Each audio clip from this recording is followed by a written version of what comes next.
Ladies and gentlemen, boys and girls, children of all ages, welcome to the channel. It's your boy, World of Wrestling, here today to discuss about WWE Friday Night Smackdown, November 17th, 2023 review. This was an okay show, I'm gonna say. Okay. Not too bad, not too shabby. Some things about it I didn't like the opener to the show was cringe, as cringe can get, with the dialogue that the women were doing with Damage Control and the little innuendo saying that basically Bayley's going to be out of the group, more than likely. And we had Road Dogg Jesse James as a special guest announcer with Kevin Patrick, Michael Cole. He was all right, nothing too bad, but nothing I cared to hear. Kevin Patrick, still terrible as usual. Don't particularly give a flying fuck about him. Wish they'd get him off of commentary altogether, because he's absolutely nauseating the way he commentates. But let's kickstart the review, shall we? WWE Smackdown kicks off with Damage Control walking down to the ring. Bayley welcomes everyone to the show, and she says her plan to bring Asuka into Damage Control has to be one of the top moments in WWE history. She says the new and improved Damage Control is with no doubt in her mind the strongest faction in all of WWE. What a load of bullshit. So Asuka, Io, and Kairi Sane begin to speak in Japanese as Bayley laughs. Dakota says that Io was saying this is not the new and improved Damage Control because someone in this ring is not part of the new and improved Damage Control. Dakota says that is because Asuka is not part of Damage Control since Bayley has not welcomed her yet. Bayley gets down on her knee as if she was proposing for a wedding to someone. And had a Damage Control t-shirt in her hand asking Asuka if she wants to be part of the Damage Control. Asuka grabs the shirt as Bayley celebrates in a way of accepting her offer, and on top of it, mentioning that she's going to change those t-shirts and add Kairi Sane and Asuka to it as well, so that they are officially part of the merchandise in that aspect. So Dakota Kai tells Bayley that the four of them, excluding herself, challenge Charlotte Flair to find a tag team partner to fight them at War Games. So we didn't even get Nick Aldis in there to really kind of do the same thing Adam Pearce did, but I guess they didn't want to copycat everything that they did on Raw, so they kind of just went straight to the performers to do the announcement of the War Games match, which I guess is fine, but I kind of like the whole manager doing his duty, making it official and saying, "You're going to be in War Games," or some bullshit like that. Anyway, Shotzi's music hits. Now comes the tank, and no one was in it. Damage Control turns around, and Shotzi's on the top of the rope and lands a crossbody off the top rope. Out comes Charlotte Flair and Bianca Belair. They all fight in the ring until Damage Control roll to the outside.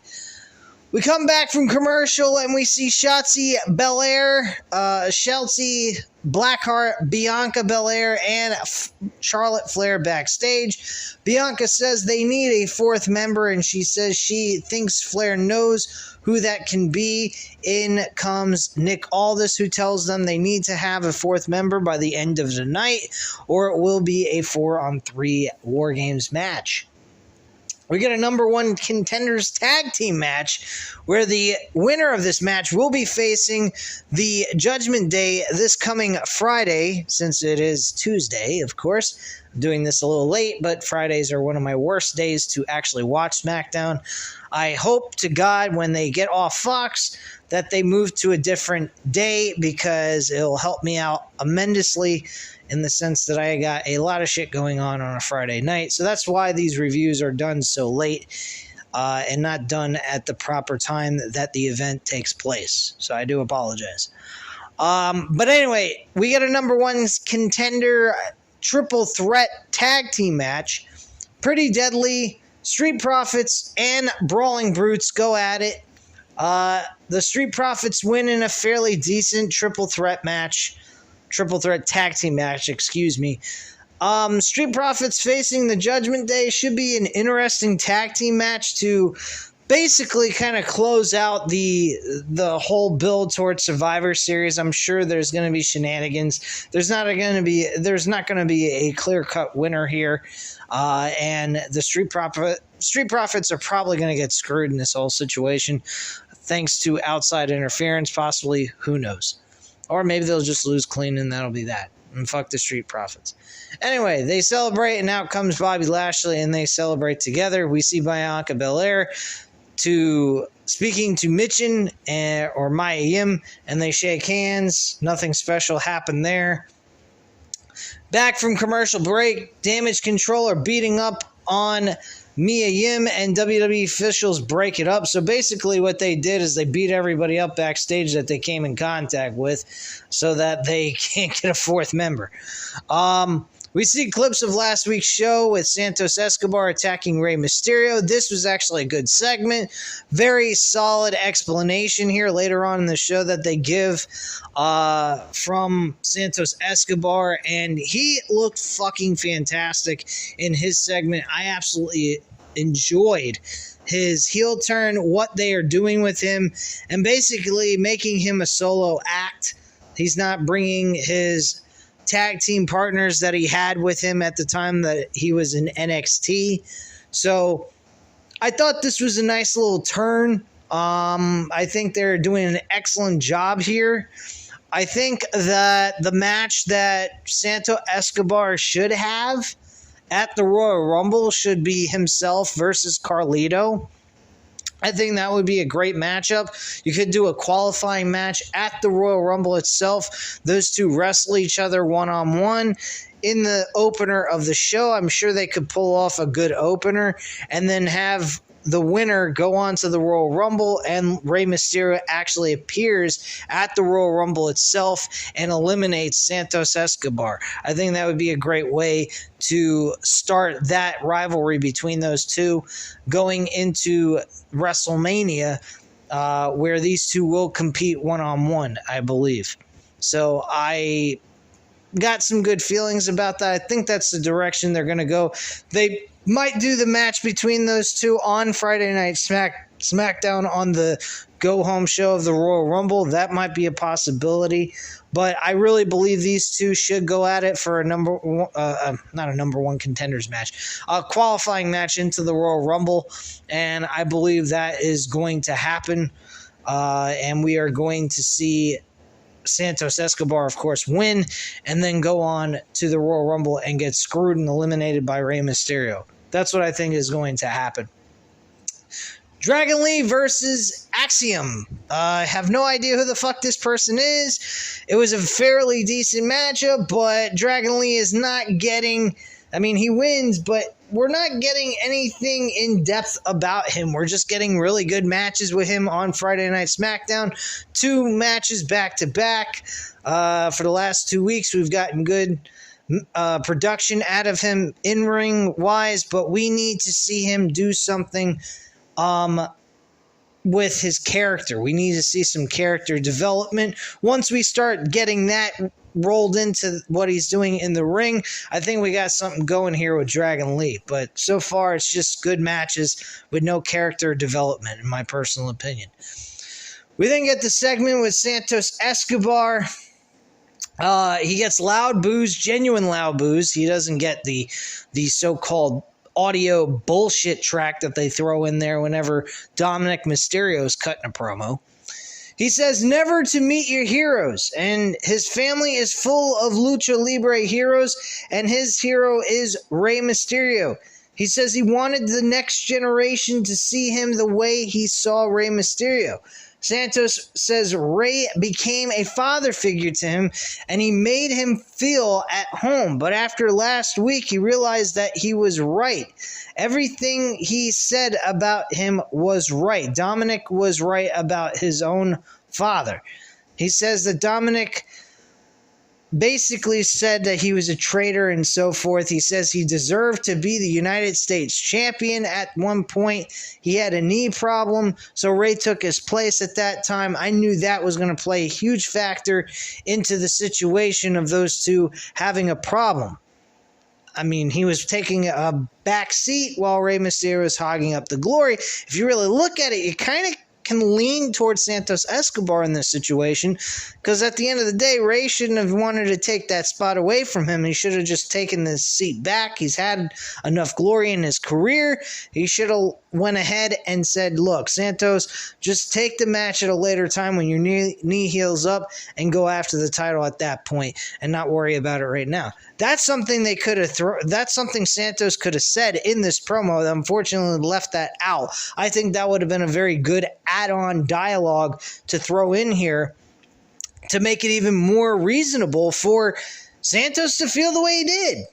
I mean, personally, you kind of look at it, it is lean towards Ray's not thinking about other people. He's thinking of himself and not really thinking of his partners, his alliance, his faction he's got. So it kind of makes you question, is Ray really the good guy in all this? But the way Santos Escobar went about it, I mean, granted, you could say that he's a fucking prick for flat out just beating the hell out of him and injuring him. So at the end of the day, it still works, and he still is technically a heel. But you can't also understand why he did what he did. But then he turns to the fans, says they're a piece of shit, and they're just like Rey Mysterio and so forth, so that doesn't really work out in his favor. So he's kind of just digging himself a hole. Anyway, he wanted to rebuild the LWO, but Ray brought in new members like Carlito. He tells Carlito as of this moment he is the worst enemy, and what happened to Ray will happen to him.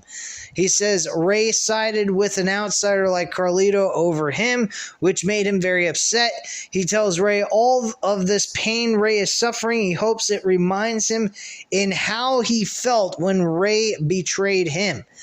Santos says he apologizes for not doing more damage, and this one, from the bottom of his heart, he hopes his surgery doesn't go well. He hopes he gets an infection, and they have to amputate his fucking leg. Wow, what fucking brutality right there, man. That's just wishing the guy basically to get death. He hopes he never has to come back either. We see the LWO watching backstage, and out comes Zelina Vega. Santos tells Ray he will never forgive him. Santos and Zelina argue in the ring. He says they are done as she slaps Escobar and leaves the ring. Out come Juan and Del Toro, and he tells them they exist because he allows them to exist. Wow, he's becoming very narcissistic here and egotistical. They get in the ring and they argue in the ring. Santos tells them to leave. He doesn't need them. He never needed them to begin with. They're just dead weight and they are done as well. As they are leaving, Santos hits them both and attacks them. Carlito's music hits. He runs down the ring, but Escobar slides under the ring and walks away through the crowd. So, very good segment. I actually did not mind this at all. I thought this was a very well done, put together promo. And I think it makes Santos Escobar look like an absolute fucking prick by adding that he wishes Rey Mysterio to get an infection and have his leg amputated. Pretty fucking sick, if you ask me. Anyway, moving on, we had Grayson Waller versus Cameron Grimes. This match, Grayson Waller wins. Nothing really big here. I mean, I didn't particularly pay much attention to it. I thought it was a fairly okay match. I think him winning was the big important part. Grayson Waller was on a humongous losing streak. Him finally getting a W here was, I guess, kind of nice. I don't know. Since he's involved in some so-called tag team with Austin Theory. We see Bianca Belair talking to Zelina Vega backstage. She gets attacked when we come back to commercial break. So everyone they talk to got their asses kicked. Solo Sikoa walks down to the ring with Paul Heyman and Jimmy Uso. Heyman introduces himself and he says he has a surprise tonight, an acknowledgement ceremony for the winner of the match at WWE Crown Jewel via pinfall through several Samoan spikes direct from the Island of Relevancy, and on behalf of the Bloodline, the winner, Solo Sikoa. Heyman says that the surprise of the night, joining them live tonight, is the 16-time world champion, really just fucking with the fans, John Cena. He points to the stage and he says Cena is not here this evening, and that is all thanks to Solo Sikoa. Heyman says Cena will never appear in a WWE ring ever again, and that's all thanks to Solo Sikoa as well. Heyman says he sees a little kid in the front row crying. He says Cena can barely speak, and that's all thanks to Solo Sikoa as well. And even if John Cena could speak, he wouldn't.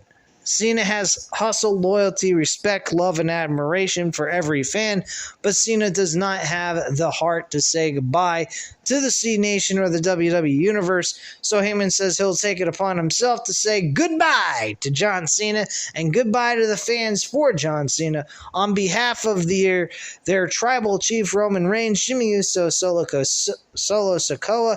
He says, John Cena, goodbye. Okay. Heyman counts down to 3, 2, 1 and says that that was Cena's cue. That was his cue for Cena's music to hit. Come down, hit Jimmy and Solo Sikoa with the 5 moves of doom and celebrate. Heyman says if Cena ever does come back, Solo has to be his opponent, his target. He says Cena is always Cena, but he can't communicate, and that is all because of Solo. Heyman tells Jimmy it would have been the greatest promo of Cena's career. He just had to acknowledge the real GOAT, but now he can't say goodbye since Solo hit him in the throat. You won't see Cena in Hollywood or anywhere. He is talking, as he is talking, LA Knight's music hits. LA Knight tells them to let me talk to you. He says they are out here talking about talking about cause and effect, but the only one they have not mentioned is no matter how good Roman Reigns has been, everybody knows the only reason Roman Reigns is still champion today is because of the bloodline. Everybody here knows that's a problem. The whole world knows that's a problem, and he is the problem solver. And that means he is standing on Smackdown because he made it that way. He stood across the WWE champion because he made it that way, and the bloodline will not exist because he will make it that way as well. But the first stop on that path is Jimmy, Solo, Paul. Each of them will fall until it is him and Roman. And the first one on that path tonight is Jimmy Uso. He says he heard MC Boss Hog give his lyrical stylings, and LA Knight says he says yeet or no yeet.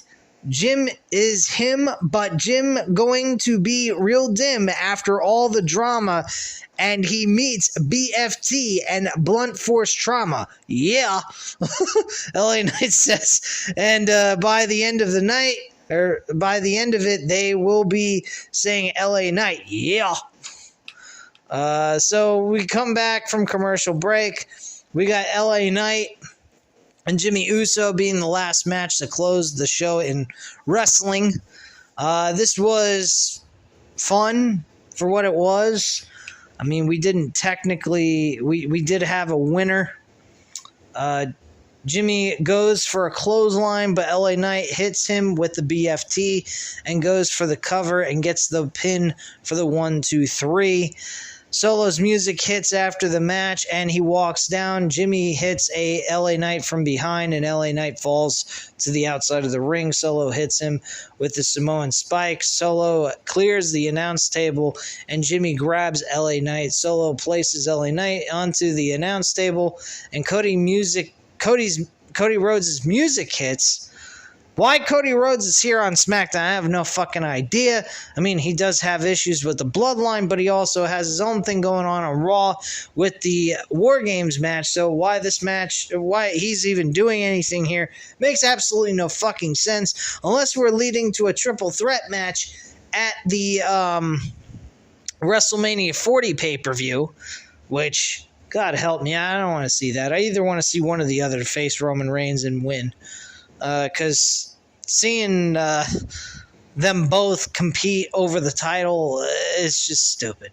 I don't want to see that.